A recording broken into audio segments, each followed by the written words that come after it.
CAT third quarter numbers reflect a slowing market. Temporary political truce produces little gain.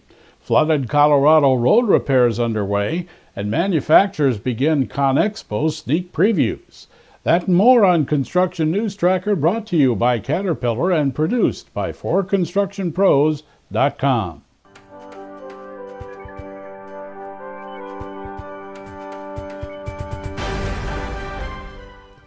Third quarter revenue reported by Caterpillar show a drop in sales of 18% and profit off 44%. The world's leading equipment manufacturer will trim its 2013 financial outlook by 3.5%, the result of a softer U.S. and global economy. Holding its 2014 revenue outlook flat, the company says there are some encouraging growth signs, but it's too early in the game to make a prediction.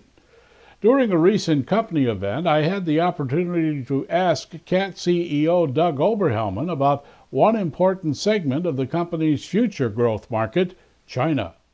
You mentioned, Doug, in your remarks to this gathering here today, the competition, and particularly from China. Yeah. Is there going to be a change in the CAT policy towards China in the future, or how do you look at that? Well, China, you have to look at China long term. And what we are experiencing with China is like every other growing economy in the world. There's ups and there's downs. But there are 1.3 billion people. It's the largest construction equipment market in the world, even when it's slow as it is now. And I will go right back to my predecessors in the early 60s that went to Japan and learned how to do it. And that's what we're doing in China. We're not slowing down. We're slowing down, obviously, some of our investment and expansion. But our dealer model, we're building out as fast as we can, because I fully believe that contractors in China are going to be like they are everywhere else. They want lowest owning and operating costs, and that's Caterpillar. With the government shutdown over and a shaky political truce underway, the net result for construction from the brinksmanship shows little was gained. Of utmost importance is a provision that bans any new direct federal construction project for 2014 if it was not already funded under 2013 fiscal year appropriation. Secondly, the beleaguered Olmsted Lock and Dam project on the Ohio River gets a financial boost to $2.9 billion, not in new funds, but a raise in the cap that can be spent. The extension of the present funding until January 15th also gives the Federal Highway Administration $450 million in emergency relief to rebuild flood-damaged roads in Colorado.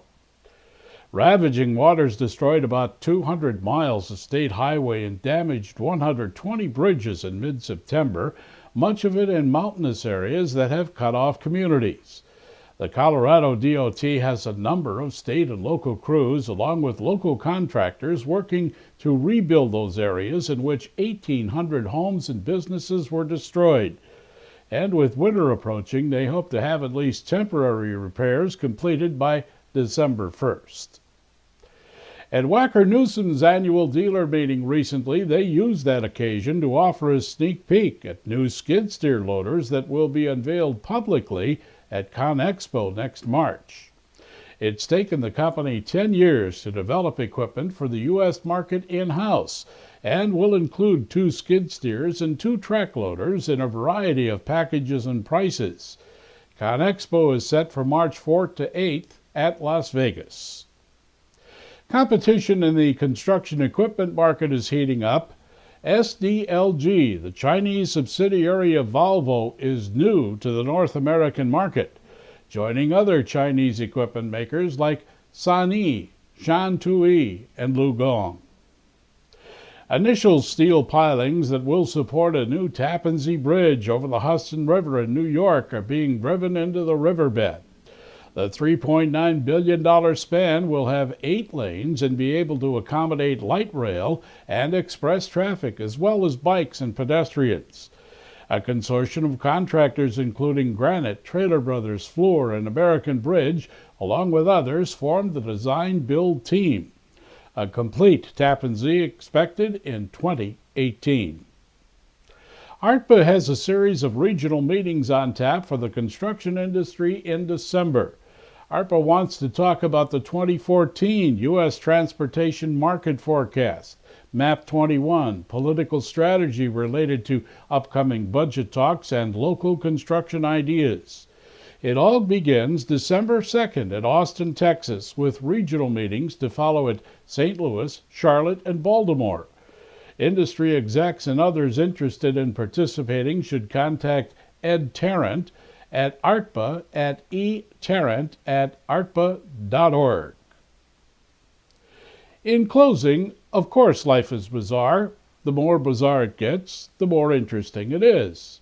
The only way to approach life is to make yourself some popcorn and enjoy the movie.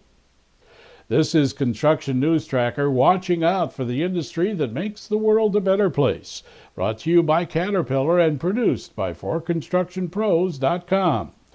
Reach us anytime at facebook.com/forconstructionpros or at Twitter, where you can leave a comment or share us with friends using #ConstructionNews, as the streaming web never ends.